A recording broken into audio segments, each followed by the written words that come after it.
आप देख रहे हैं खबरदार 24.com। अब आपकी खुशियाँ आपके अपने वेन्यू पर हवेली रिजोर्ट गजरौला पर आपकी खुशियों में 4 चांद लगाने को तैयार।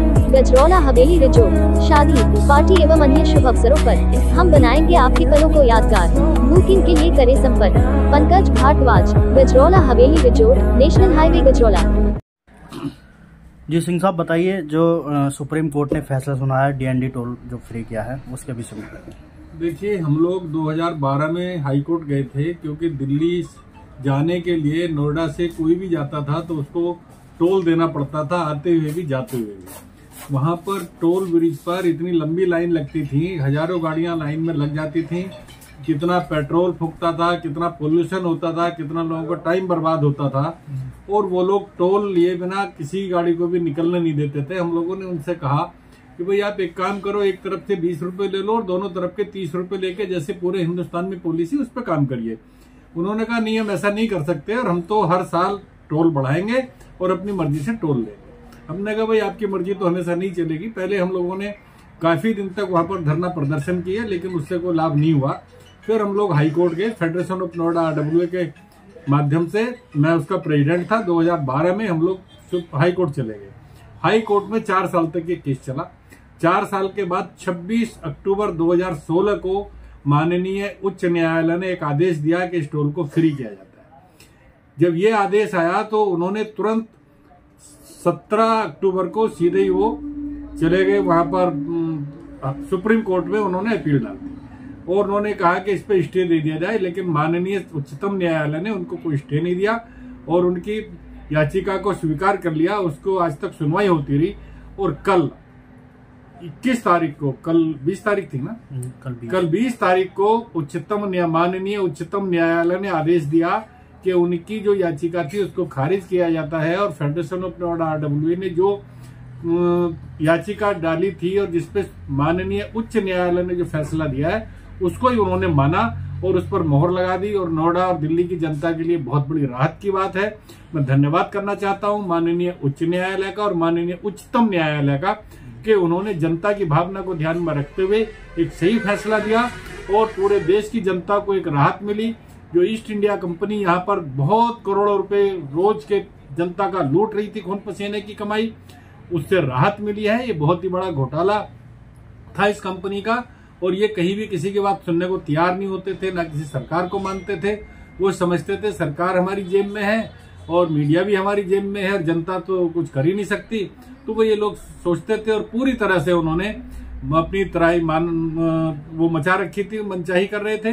तो माननीय उच्च न्यायालय ने और उच्चतम न्यायालय ने जो फैसला दिया मैं उसका स्वागत करता हूं और पूरी जनता को बहुत बड़ी राहत मिली है, इसके लिए मैं धन्यवाद करता हूं। अच्छा सिंह साहब, अभी जो जोया टोल है और एक गढ़ टोल है, इनकी जो दूरी है वो जो होनी चाहिए उससे नजदीक है, तो इन पे भी देखिए हम बहुत जल्दी PIL में जाएंगे और हम लोग इस पर भी अपील डालेंगे कि पूरे देश में जब रोड टैक्स ले लिया जाता है तो टोल टैक्स क्यों लिया जाता है, क्योंकि रोड टैक्स लेने के बाद फिर कुछ बचता नहीं है कि फिर टोल टैक्स लिया जाए। डेवलपमेंट चार्ज जो लिया जाता है, डीजल पेट्रोल में भी पैसा लिया जाता है।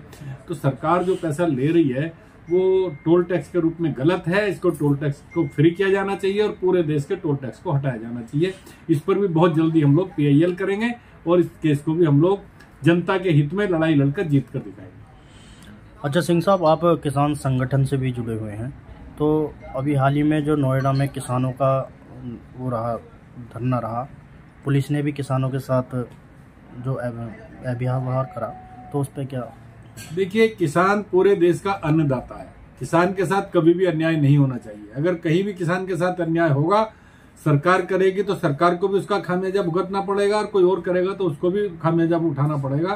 तो कल मुख्यमंत्री जी ने किसानों से मुलाकात की है, बहुत सारे किसानों से लखनऊ में, और किसानों की बात को सुना है और मुझे लगता है कि बहुत जल्दी हमारे मुख्यमंत्री जी किसानों के हित में फैसला देंगे और किसानों को लाभ होगा। अच्छा, हाल ही में संभल में जो मामला चल रहा है, जो सपा के सांसद थे जियाउर रहमान, तो उनके घर पे बिजली घोटाला पकड़ा गया है, करोड़ों रुपए की बिजली घोटाला पकड़ा। तो इसमें देखिए, सपा तो घोटालों की पार्टी ही है, घोटालों की गुंडागर्दी की पार्टी ही है। सपा में कोई शरीफ आदमी थोड़ी होते हैं।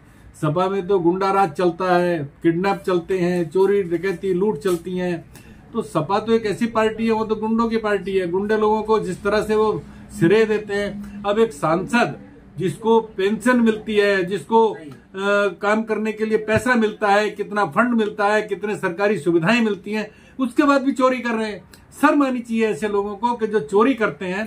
तो मैं समझता हूं कि संभल में समाजवादी पार्टी के नेता के घर छापा मारना ये बहुत देर किया गया है, इसे पहले मारना चाहिए था और उनके खिलाफ कड़ी से कड़ी कार्रवाई होनी चाहिए।